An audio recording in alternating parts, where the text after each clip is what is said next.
Employees అందరికైతే ఒక good news అండి. Right to disconnect అనే ప్రైవేట్ బిల్ అయితే ఎన్సీపీ ఎంపీ సుప్రియ సూలే గారు అయితే నిన్న లోక్సభలో ప్రవేశపెట్టారు.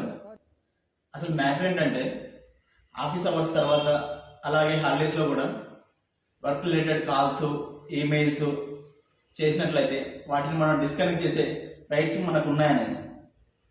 ఎందుకంటే కొన్ని చోట్ల జరిగే 24/7 వర్క్ కల్చర్ని ఎండ్ చేయాలని దీని ముఖ్య ఉద్దేశం. ఎందుకంటే కొన్ని ఆఫీసులలో ఎంప్లాయీస్ ఇంటికి వెళ్ళిన తర్వాత కూడా ఆఫీస్ కాల్స్ రాగానే ఫ్యామిలీతో ఉన్నా కూడా ప్రెజర్ ఫీల్ అయ్యి ఆ స్ట్రెస్తో అనేక హెల్త్ సమస్యలు బారిన పడుతున్నారు. కొంతమంది అయితే సూసైడ్స్ కూడా చేసుకుంటున్నారు. అందుకోసమే ఈ బిల్లు ప్రవేశపెట్టారు. కాకపోతే ఇది ప్రైవేట్ బిల్లు కాబట్టి ప్రభుత్వం ఆమోదిస్తుందో లేదో తెలియదు. నేనైతే ఆమోదిస్తే బాగుంటుందని కోరుకుంటున్నాను. మరి మీ ఒపీనియన్ అయితే కామెంట్ చేయండి.